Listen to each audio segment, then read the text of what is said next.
오늘도 저희 채널을 찾아와 주셔서 진심으로 감사합니다. 살다 보면요. 누구에게도 말하지 못한 이야기 하나쯤은 가슴속에 품고 살게 되잖아요. 오늘은 그런 이야기 하나 조용히 꺼내보려 합니다. 혹시 듣다가 마음이 움직이셨다면 구독과 좋아요 한번 눌러주시면 이런 이야기를 계속 전해드리는데 큰 힘이 됩니다. 그럼 오늘의 사연 시작하겠습니다. 나는 김말순, 올해 79살입니다. 한평생 시골에서 살다가 남편 잃고 딸 하나 키우며 버텼죠. 그 아이 잘 키운 게 내 인생의 전부이자 보람이었는데 그 딸에게서 뜻밖의 부탁을 받던 날 내 삶이 송두리째 바뀔 줄은 몰랐습니다. 엄마, 나 미국에 잠깐 다녀오려고 해.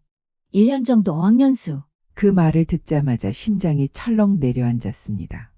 멀리 떨어진다는 것만으로도 마음이 무거웠는데 이어진 한마디가 문제였죠.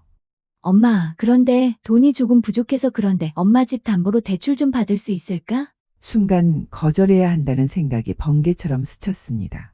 하지만 눈앞에 있는 내 딸의 간절한 표정과 1년만이라는 말에 결국 서류에 도장을 찍고 말았습니다. 딸은 남편과 함께 미국으로 떠났습니다. 처음 석 달은 매주 영상통화가 왔죠. 큰 마트, 높은 빌딩, 새로 산 가구들 화면 속 웃는 얼굴에 안심했습니다. 그런데 시간이 갈수록 연락이 줄었습니다. 한 달에 한 번, 두 달에 한 번. 그리고 1년 뒤 대출 연체 통지서가 날아왔습니다.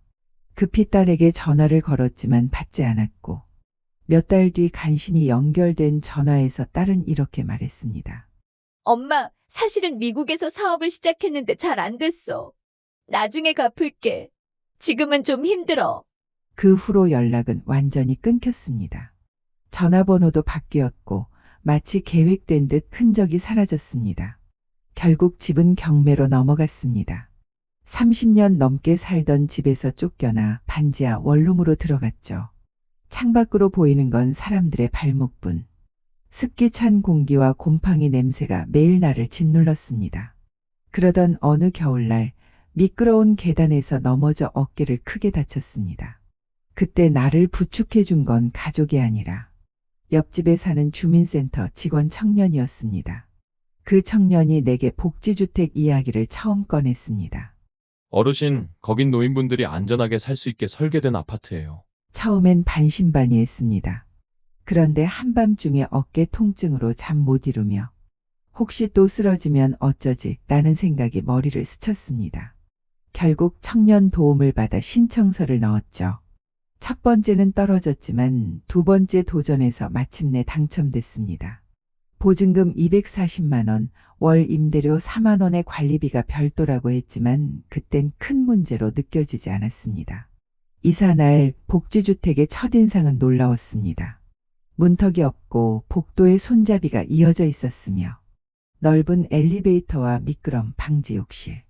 모든 게 노인을 위해 설계된 공간이었습니다. 1층에는 건강관리실, 옆에는 복지관이 연결돼 있었죠. 비 오는 날도 실내 통로로 다닐 수 있어 외출이 편했습니다. 생활은 예상보다 빨리 익숙해졌습니다. 건강관리실에서 운동하고 복지관 프로그램에도 참여하며 웃는 시간이 늘어났습니다. 스마트폰 교실에서 카톡을 배우고 붓글씨 수업에서 이웃과 친해졌습니다. 하지만 첫 달 관리비 고지서를 보고는 놀랐습니다. 15만 원이 넘게 나왔거든요. 월세보다 비싼 관리비의 순간 속은 기분이 들었죠. 이웃들도 같은 고민을 하고 있었습니다. 그래도 여기 안전하잖아요. 우리끼리라도 챙겨주고. 그 말에 조금 마음이 누그러졌습니다. 계절이 바뀌면서 이곳에서의 삶도 조금씩 달라졌습니다. 봄에는 옥상 텃밭에 상추, 고추, 토마토를 심었습니다. 옆집 이춘자 할머니와 잡초를 뽑으며 하루의 시작이 조금 더 가벼워졌습니다. 여름에는 여름 김장 행사에 참여했습니다. 다 같이 버무린 김치를 새로 이사온 영자 할머니께 드렸더니 그 자리에서 울먹이며 이사 와서 이런 대접 처음이에요. 이라고 하셨습니다. 가을에는 옥상 음악회가 열렸습니다. 기타 반주에 맞춰 수십 년 만에 사람들 앞에서 노래를 불렀습니다.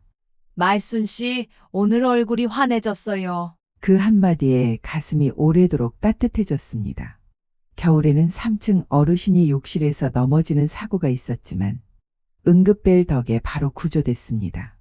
그걸 보며 내가 여기 오길 잘했다는 생각이 들었습니다. 딸은 여전히 연락이 없지만 이웃들과 나누는 김치, 고구마, 따뜻한 차 한 잔이 그 빈자리를 천천히 메우고 있습니다. 가끔은 생각합니다. 수진이가 날 버린 게 아니라 여기로 오게 하려고 운명이 이끈 건 아닐까. 이제 저는 혼자지만 혼자가 아닌 삶을 삽니다. 아침에 창문 너머 햇살을 보며 오늘도 괜찮다는 마음으로 하루를 시작합니다.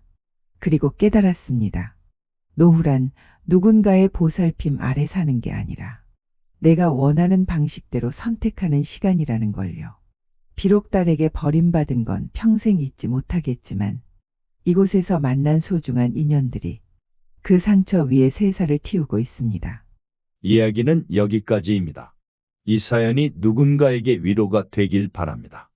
혼자가 두렵고 미래가 막막할지라도 언젠가 여러분 곁에도 따뜻한 이웃과 새로운 시작이 찾아오길 바래요. 감사합니다.